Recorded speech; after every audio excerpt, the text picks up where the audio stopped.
Hey guys, here we are with another film study. It's going to be the keys to victory for Kell Brook beating Errol Spence, and right now we're going to go through Kell Brook's affinity for counterpunching. He loves to counterpunch. You can see some examples as the video plays on of him counterpunching Frankie Gavin. Here he goes. Eats the jab and then counters him right here, controls him right there. One of the reasons why counterpunching is going to be so effective for Kell Brook is because Errol Spence doesn't spend a lot of time feinting. He does do some baiting, but usually when he feints, it's only to set up lead foot dominance, which still leaves him subject to counterpunches because he's still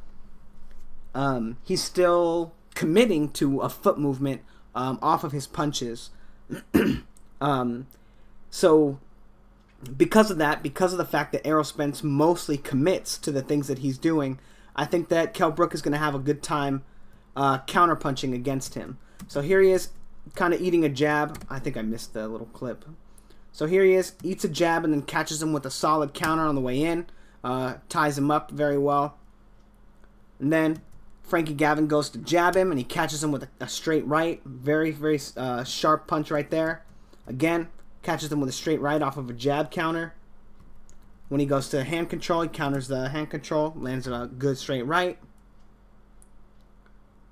counters the jab, and then gets away from his own counter, and then right there counters the jab again. I don't know if that one's super clear, but boom, misses the jab, catches him with a hard straight right.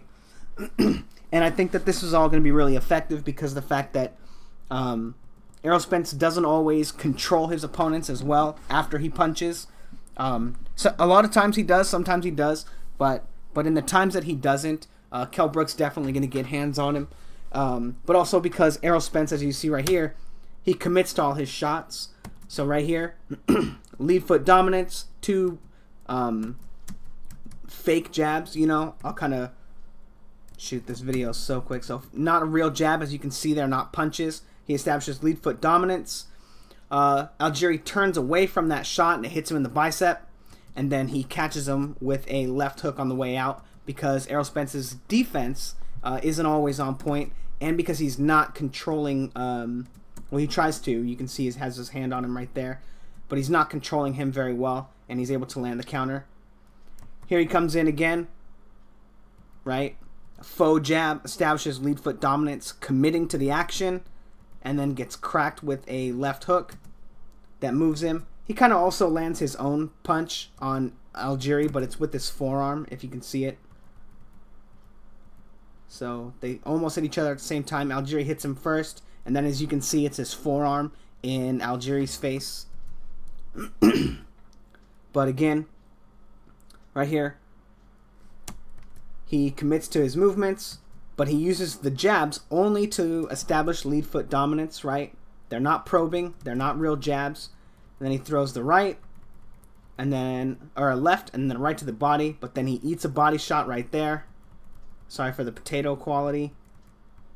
And then Algieri catches him with a, like a, kind of a left cross right there. We'll watch it in real time. Counter, counter. Because he doesn't control him always, or very effectively sometimes, and also because he always commits to those shots. And then right here, this is right after he got off the deck, I think, and catches him with a counter right there, which is actually looks like a pretty big shot right on the chin, and then catches him with a counter right there again. Now this is the one where he gets him off the deck, and then he comes out, shows him a feint of a jab to establish lead foot dominance. Algieri slips the left hand and then cracks him with a big left hand of his own. As you can see, Errol Spence is really open for the counters. I don't know, and then right here, I don't know if, you know, you can say that it's fair. Oh, he's only fighting Algieri. He knows his power's not enough to hurt him. This and that. You know, that's not for me to decide. But here he has him up against the ropes. And as he's coming off the ropes from those punches, Algieri catches him with the right hook. Really beautiful shot, actually. Boom, catches him. It's really not even a super easy one to see. Boom, and then right here, again, doesn't use it as a real punch. He only sticks his arm out there to establish lead foot dominance and gets hit with a right hand counter. We'll watch that one more time too. But again, committing to all of his shots, he doesn't probe or feint nearly enough, and most of his feints are only so that he can establish lead foot dominance, not to get a read on his opponent. So I think that Kell Brook's going to have a lot of success with his counter hooks, his counter jabs, and his counter right hands. Let me know what you guys think in the comments below. Like, comment, and subscribe. And I'll be putting up the last video shortly. Thanks, guys.